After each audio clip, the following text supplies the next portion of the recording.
پرزیدنت روسیه ولادیمیر پوتین با سفر کاری به بلگراد تشریف آورده در جشن 70 سالگی پاکسازی سربیا از ناتسیستان شرکت ورزید. زیارت پوتین از سربیا در حال صورت می‌گیرد که این کشور از همراهشوی به تحریم‌های بین‌المللی روسیه سرکشی می‌کند.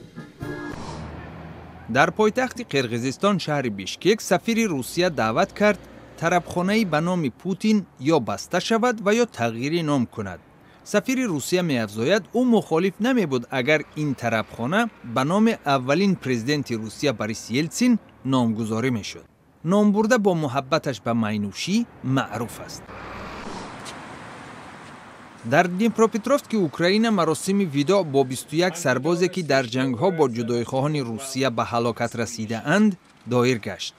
در تابوت سربازان نوشته شده بود که این جسدی موقتا نامعلوم حامی اوکراین می باشد.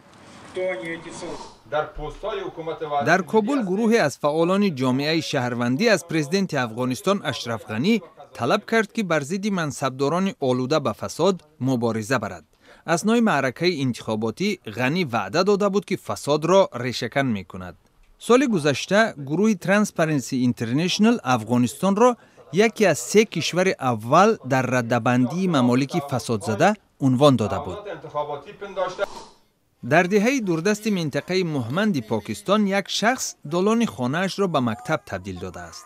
معلم این دهه میگوید آنها مکتب ندارند و از این رو نورسان از تحصیل محروم می باشند.